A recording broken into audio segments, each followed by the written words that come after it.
સ્વાધ્યાય 6.1 એક્ઝામ્પલ 1 આપણને સંખ્યા આપી છે. સંખ્યાના વર્ગ કરવાથી એકમ નોંક શું મળે એનો જવાબ મેળવવાનો છે. પહેલી સંખ્યા છે 81. હવે આપણે જોઈએ કે 81 આપેલ સંખ્યા છે, એનો વર્ગ કરવાથી મળતી સંખ્યાનો એકમનો અંક જણાવો. તો એકમનો અંક શું આવે એના માટે આપણે જોવું હોય તો મેં આગળ થિયરીમાં પણ આપણને વાત કરી હતી કે સંખ્યાનો વર્ગ કરવાની જરૂર નથી. જે સંખ્યા હોય એના એકમનો અંકનો વર્ગ કરો અને મળતો જે જવાબ હોય એ આપણે લખી શકીએ છીએ આપેલ સંખ્યાનો એકમનો અંક, અને ખરેખર એ સંખ્યાનો એકમનો એ સંખ્યાનો વર્ગ કરીએ તો પણ પરિણામ એ જ મળે છે. તો લખીશું આપણે કે 81 નો એકમનો અંક 1 છે. 81 નો એકમનો અંક 1 છે, માટે એનો વર્ગ કરીએ. 1 નો વર્ગ એટલે કે 1 ગુણ્યા 1 બરાબર 1 થાય. માટે 81 નો વર્ગ આ સંખ્યાનો એકમનો અંક 1 થાય છે. બીજી સંખ્યા સેમ ટુ સેમ 272. તો જોઈએ આપણે 272 છે, એનો એકમનો અંક એકમ દશક સો એકમનો અંક 2 બને છે. નો એકમનો અંક 2 છે, માટે 2 નો વર્ગ એટલે કે 2 ગુણ્યા 2 બરાબર 4 થશે. માટે 272 નો વર્ગ કરવાથી મળતી સંખ્યાનો એકમનો અંક 4 મળે છે. ત્રીજી સંખ્યા 799. 799 સંખ્યા છે, તેમાં જોઈએ આપણે 799 નો પહેલાં તો એકમનો અંક નક્કી કરી દઈએ. તો 799માં એકમનો અંક છે 9, માટે આપણે 9 નો વર્ગ કરીશું. તો 9 ગુણ્યા 9 બરાબર 81. હવે એમાં પણ એકમનો અંક જોવાનો 1, માટે 799 નો વર્ગ સંખ્યાનો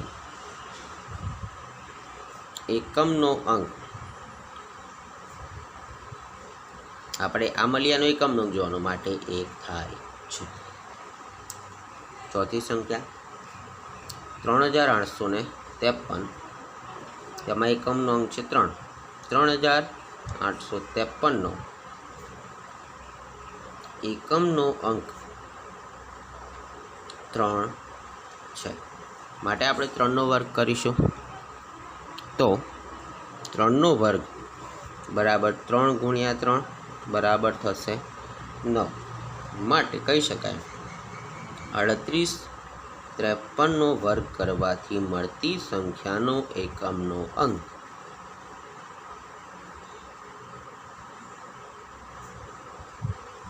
9 મળે છે. પાંચમી સંખ્યા 1234. 1234 ની અંદર જોઈએ આપણે એનો એકમનો અંક છે 4. લખીશું 1234 નો એકમનો અંક 4 છે, માટે આપણે કહીએ 4 નો વર્ગ એટલે કે 4 ગુણ્યા 4 બરાબર થશે 16. પરિણામમાં એકમનો અંક મળે છે 6. માટે આપણે કહી શકાય કે 1234 નો વર્ગ કરવાથી મળતી સંખ્યાનો એકમનો અંક 6 મળે છે.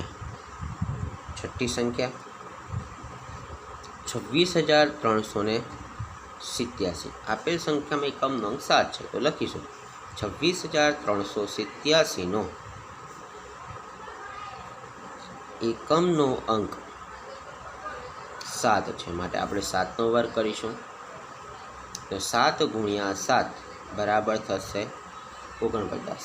એમાં એકમનો અંક મળે છે 9. માટે કહી શકાય કે 26,387 વર્ગ કરવાથી મળતી સંખ્યાનો એકમનો અંક 9 મળે છે. 7મી સંખ્યા 52,698.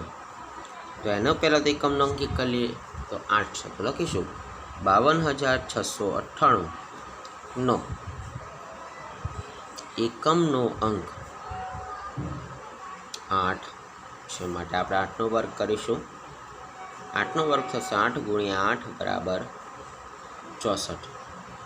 તો જોઈએ આપણે 52,698નો વર્ગ કરવાથી મળતી સંખ્યાનો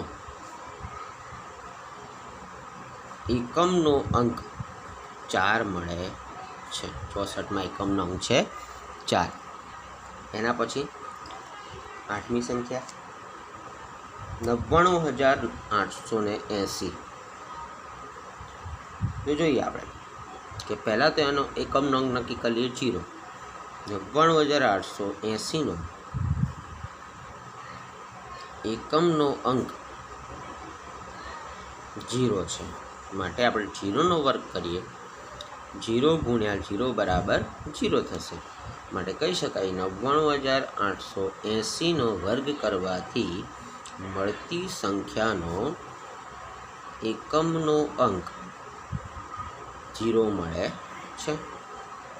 9મી સંખ્યા 12,796. તો પહેલાં તો આપણે એનો એકમનો અંક નક્કી કરી લઈએ તો 6 છે. 12,796નો એકમનો અંક 6 છે. માટે આપણે 6નો વર્ગ નક્કી કરીશું. 6 ગુણ્યા 6 બરાબર 36. 36માં એકમનો અંક મળે છે 6. માટે કહી શકાય કે 12,796નો વર્ગ કરવાથી મળતી સંખ્યાનો એકમનો અંક 6 મળે છે. 10મી સંખ્યા 55,555. તો પહેલાં તો આપણે એનો એકમનો અંક જોઈ લઈએ. 5 લખીશું. 55,555નો એકમનો અંક 5 છે. માટે આપણે 5નો વર્ગ નક્કી કરીશું. તો 5નો વર્ગ 5 ગુણ્યા 5 બરાબર થશે 25. 25માં એકમનો અંક મળે છે 5. માટે કહી શકાય કે 55,555નો વર્ગ કરવાથી મળતી સંખ્યાનો એકમનો અંક 5 છે. એક્ઝામ્પલ 2. નીચેની સંખ્યાઓ માટે સ્પષ્ટ છે કે તે પૂર્ણવર્ગ સંખ્યાઓ નથી. કારણસર જણાવો. મતલબ એવો છે કે આપેલી જે સંખ્યાઓ છે નીચે આપણે એ બધી જ પૂર્ણવર્ગ સંખ્યાઓ નથી. પણ કેમ નથી ખાલી આપણે એને કારણ સાથે જણાવવાનું છે. તો એમાં પહેલી સંખ્યા છે આપણી જોડે 1,057. તો આપેલી સંખ્યા એ પૂર્ણવર્ગ નથી. પણ કેમ નથી? તો આપણે જોયું આગળ થિયરીમાં પણ વાત કરી હતી આપણે કે જે સંખ્યાના એકમના અંકો 0, 1, 4, 5 કે 6માં ન હોય એ સંખ્યાઓ પૂર્ણવર્ગ સંખ્યાઓ હોઈ શકે નહીં. મતલબ કે કયા કયા હોય તો ના હોય તો 2, 3, 7 કે 8 આટલા અંકો હોય એકમમાં તો એ સંખ્યાઓ અવશ્ય એ પૂર્ણાંક સંખ્યા બની શકે નહીં. તો અહીં આપેલો અંક 7 છે. માટે 7 હોવાથી પૂર્ણાંક સંખ્યા બનશે નહીં. તો કારણ લખીશું આપણે કે 1,057 સંખ્યાનો એકમનો અંક 7 છે. જે 0 જે પૂર્ણાંક સંખ્યાના અંકો છે 0, 1, 4, 5, 6 કે 9માંનો નથી. એમાંનો અંક છે નહીં, માટે 1057 એ પૂર્ણ વર્ગ સંખ્યા નથી. આમાંનો કોઈ અંક એકમનો હોય તો એ સંખ્યા પૂર્ણ વર્ગ હોઈ શકે, અને આમાંનો ના હોય તો પૂર્ણ વર્ગ હોઈ શકે નહીં. બીજી સંખ્યા 23,453. એમાં એકમનો અંક જોઈએ આપણે તો 3 છે. લખીશું 23,453નો એકમનો અંક 3 છે, જે આમાંનો અંક છે એની ફરી વખત લખ્યું 0, 1, 4, 5, 6 કે 9માંનો નથી. આપેલા અંકોનો એક પણ અંક છે નહીં, માટે 23,453 એ પૂર્ણ વર્ગ સંખ્યા નથી. ત્રીજી સંખ્યા 7,928. એમાં એકમનો અંક છે 8. તો લખીશું 7,928નો એકમનો અંક 8 છે, જે પણ ઉપર આપેલી સંખ્યામાં એક પણ અંક બતાવતો નથી, જે 0, 1, 4, 5, 6 કે 9માંનો અંક નથી. એટલે 7,928 એ પૂર્ણ વર્ગ સંખ્યા નથી. દરેકમાં એક્ઝિટી સેમ જ કારણ આવે છે કે એ સંખ્યાનો વર્ગ બનતો નથી, માટે કહી શકાય નહીં. ચોથી સંખ્યા 2,22,222. એકમનો અંક છે 2. તો 2,22,222નો એકમનો અંક 2 છે, એ પણ 0, 1, 4, 5, 6 કે 9માંનો અંક નથી, માટે 2,22,222 એ પૂર્ણ વર્ગ સંખ્યા નથી. પાંચમી સંખ્યા 64,000. એકમનો અંક છે 0. તો લખ્યું 64,000માં શૂન્યની સંખ્યા એકી છે, મતલબ કે આ જે શૂન્ય છે 1, 2 અને 3 એકી સંખ્યામાં છે. આપણે 0ની વાત કરી તો બેકી સંખ્યામાં શૂન્ય હોય છે, 2, 4, 6, 8 એ રીતના.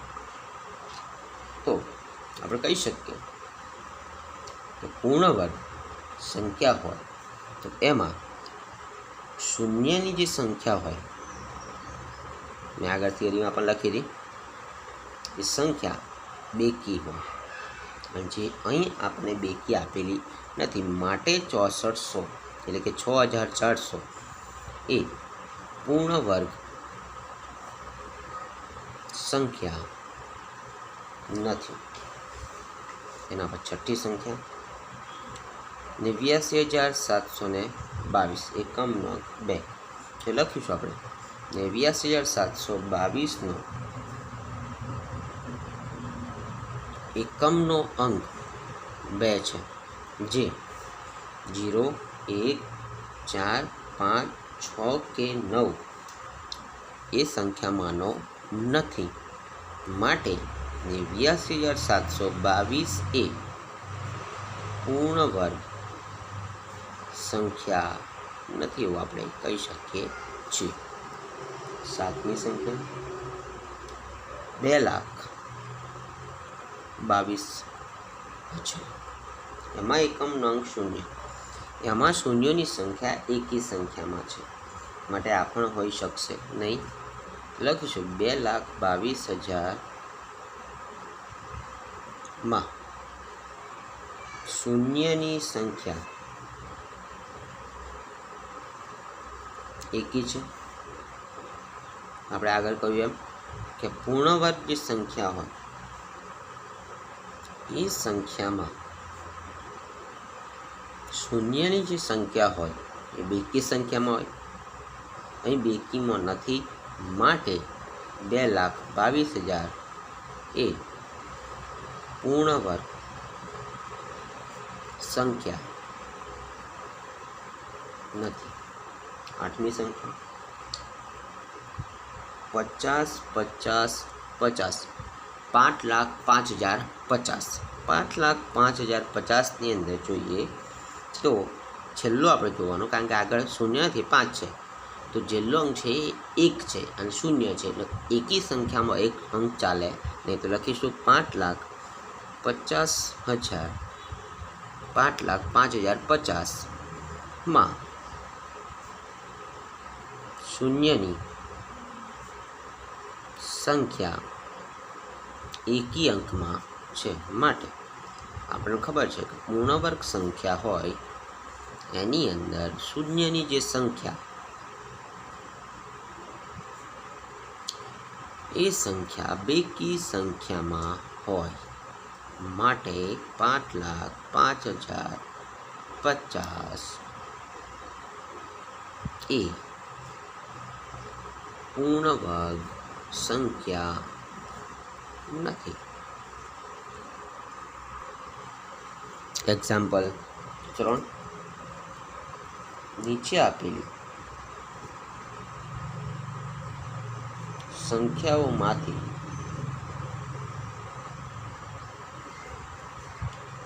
કઈ સંખ્યાઓનો વર્ગ કરતા મળતી સંખ્યા એકી સંખ્યા હશે. ફરી એક વખત, નીચે આપેલી સંખ્યાઓમાંથી કઈ સંખ્યાનો વર્ગ કરતા મળતી સંખ્યા એકી સંખ્યાઓ હશે. તો આપણે એક વસ્તુ જોઈ કે એકી સંખ્યાનો વર્ગ એકી સંખ્યા જોઈએ અને બેકી સંખ્યાઓનો વર્ગ બેકી સંખ્યા. આપણે થિયરીમાં પણ વાત કરી. ફરી એક વાર, એકી સંખ્યાઓનો વર્ગ કરો તો મળતી સંખ્યા એકી સંખ્યા જ મળે, બેકી સંખ્યાઓનો વર્ગ કરો તો મળતી સંખ્યા એ બેકી સંખ્યા જ મળે. તો પહેલી સંખ્યા છે આપણે એમાં 431 431. તો 431માં આપણે એકમનો અંક જોઈ લઈએ 1, મતલબ કે એકી સંખ્યા છે. તો લખીશું કે 431 એ એકી સંખ્યા છે. તેથી 431નો વર્ગ એ પણ એકી સંખ્યા જ હોય. કારણ છે જે સંખ્યાનો એકમનો અંક જોઈ લેવાનો આપણે, એનો એકી હોય તો એકી જવાબ મળે, બેકી અંક હોય તો બેકી જવાબ મળે. બીજી સંખ્યા 2,826, એમાં એકમનો અંક જોઈએ તો 6, એ બેકી સંખ્યા છે. તો માટે કહી શકીએ આપણે 2826 એ બેકી સંખ્યા છે. તેથી 2826નો વર્ગ એ આપણને બેકી સંખ્યા મળે. ત્રીજી સંખ્યા 7,779, એકમનો અંક 9, માટે આ સંખ્યા એકી સંખ્યા છે. 7,779 એ એકી સંખ્યા છે. માટે 7,779નો વર્ગ એ જવાબમાં આપણને એકી સંખ્યા જ મળે. ચોથી સંખ્યા 82,004, એકમનો 4, 82,004 એ બેકી સંખ્યા છે પહેલાં તો. માટે 82,004નો વર્ગ કરવાથી મળતી સંખ્યા એ બેકી સંખ્યા છે. એના પછી બીજી એક સંખ્યા લઈ લઈએ, 5મી. ધારો કે લઈએ આપણે નાની સંખ્યા 57. તો આ 57માં એકમનો અંક છે 7 છે. તો લખીશું પહેલાં તો 57 એ એકી સંખ્યા છે. માટે 57નો વર્ગ કરીએ તો 57નો વર્ગ એ પણ એકી સંખ્યા જ મળે છે. દાખલા તરીકે આપણે એનું કરી જોઈએ વર્ગ, કે 57 × 57 કરીશું તો જવાબ મળશે 3250. 49 અને એકમનો અંક મળે છે 9. અથવા આ રીતના ચેક ના કરો, ખાલી એકમના અંકથી ચેક કરો તો 7 ગુણ્યા 7 બરાબર મળશે 49. એકમનો અંક 9. માટે આપણે પૂછ્યું છે કે એનો વર્ગ કરતાં મળતી સંખ્યા જોવાનું, તો વર્ગ કરતાં મળતી સંખ્યા પણ આપણને એકી સંખ્યા મળે છે.